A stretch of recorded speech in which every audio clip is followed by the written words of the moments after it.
अलग अलग सुरक्षा कर्मियों की मौजूदगी के बीच में भारी सुरक्षा बंदोबस्त के बीच में ये रैडिसन होटल है गुवाहाटी का, जहां पर वो 38 शिवसेना के बागी विधायक मौजूद हैं, जो कि छिटक कर शिवसेना से यहां पर असम गुवाहाटी पहुंचे हैं और उनके साथ कई और निर्दलीय विधायक भी हैं। और प्रतिदिन जो आंकड़ों की गिनती यहां पर चलती है उसमें आज एक का आंकड़ा और जुड़ गया। लेकिन अगर ये सुरक्षा का बंदोबस्त आप देख रहे हैं तो इस कारण भी कि एकनाथ शिंदे 2 घंटे से बाहर गए हुए हैं, किसी निजी काम के लिए उन्हें बाहर जाना पड़ा है ऐसा बताया गया है।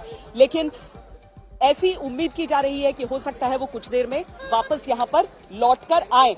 लेकिन तस्वीरें भी हम आपको दिन भर की दिखाते हैं। तस्वीरें दिन भर की जो हलचल रही है अभी तक, वो हम तस्वीरें आपको दिखाते हैं कि किस तरीके से मुंबई से लेकर असम तक, मुंबई से लेकर गुवाहाटी तक पूरी हलचल रही है।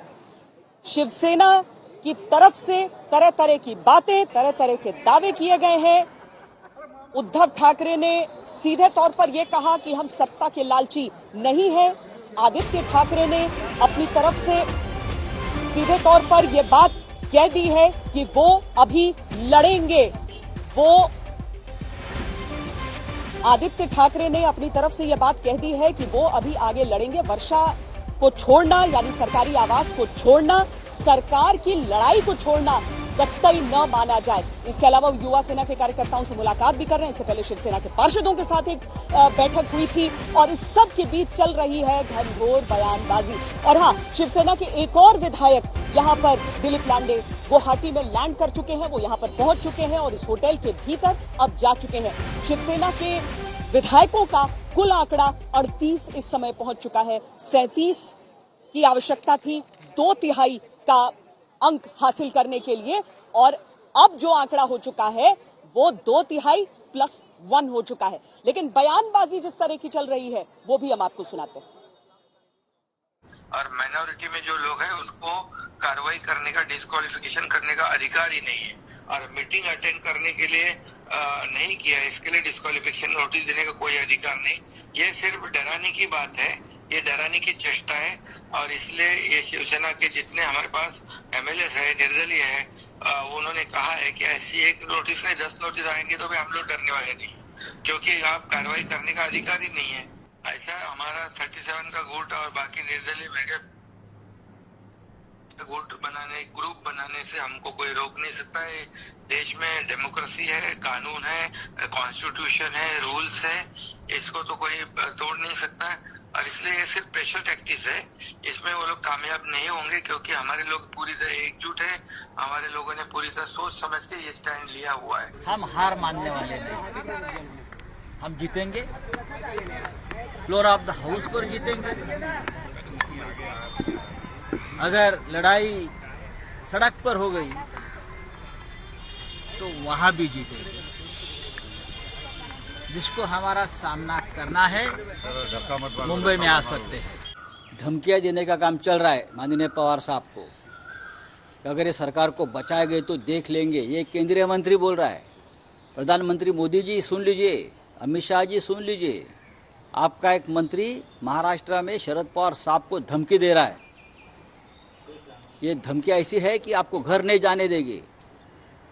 क्या इस प्रकार के धमकियों को आपका समर्थन है, ये महाराष्ट्र जानना चाहता है। एक्चुअली महाराष्ट्र में जो मैंडेट मिला था वो भारतीय जनता पार्टी शिवसेना से मिला था, और उसके बाद भी उन्होंने बगावत करके कांग्रेस, राष्ट्रवादी कांग्रेस के साथ सरकार बनाई।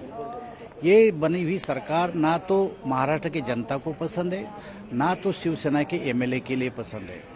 और बार बार वही बोलते रहे कि भाजपा हमारी सरकार गिराने के चक्कर में है। भाजपा पहले से बोल रही है कि हम सरकार गिराने के चक्कर में नहीं है, हमें इसको गिराना नहीं है।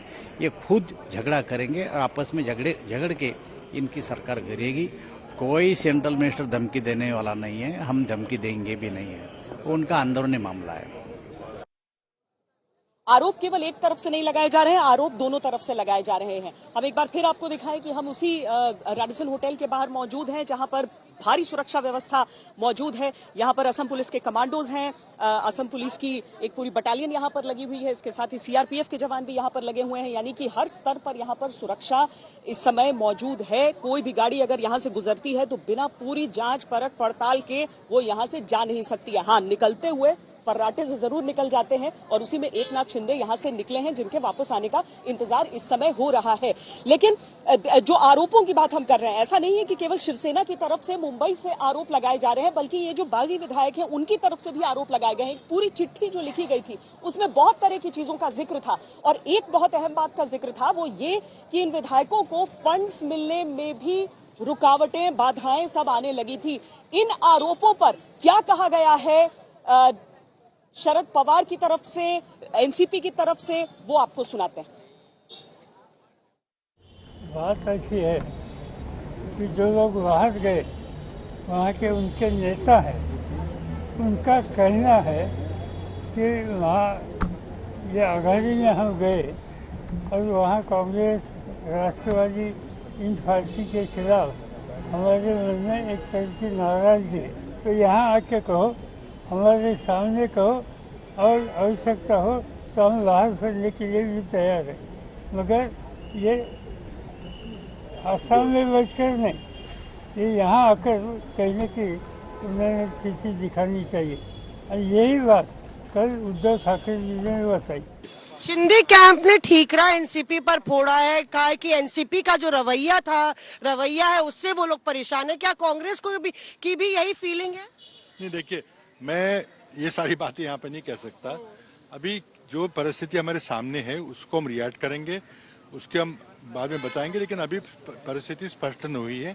हमने कई बार जाके मुख्यमंत्री को कहा कि आप फर्म रहिए, हम आपके साथ में पूरा है। ये पता नहीं किसने अफवाह उड़ाई कि कोई सपोर्ट विड्रॉ कर रहा है, कोई मतलब ही नहीं है। तो ये जो पूरी लड़ाई है कुल मिलाकर इस बात पर आकर टिक जाती है कि ये विधायक मुंबई आए, क्योंकि मुंबई में ही आमने सामने बैठकर बात हो सकती है।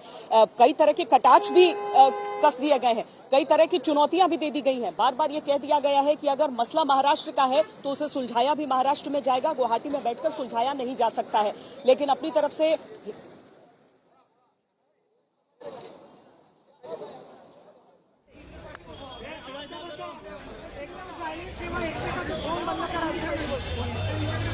भारतीय राज्यघटनेच्या जी अनुसूची आहे